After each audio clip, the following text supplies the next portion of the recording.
लगे कि जैसे आज 6 दिसंबर नहीं 13 दिसंबर का जलसा है इंशाल्लाह।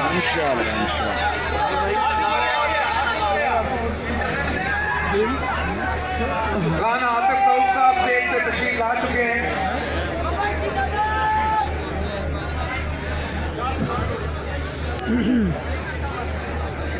बिस्मिल्लाहिर्रहमानिर्रहीम।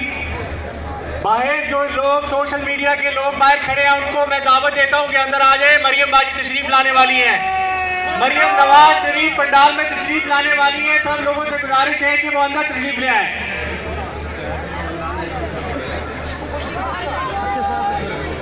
तो इसी तरह रखिए।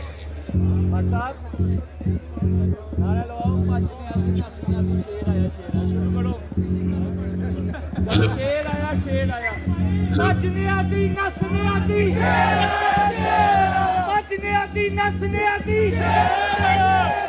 बचने आती नसने आती बचने आती नसने आती बचने आती नसने आती बचने आती नसने आती बचने आती नसने आती हमेशा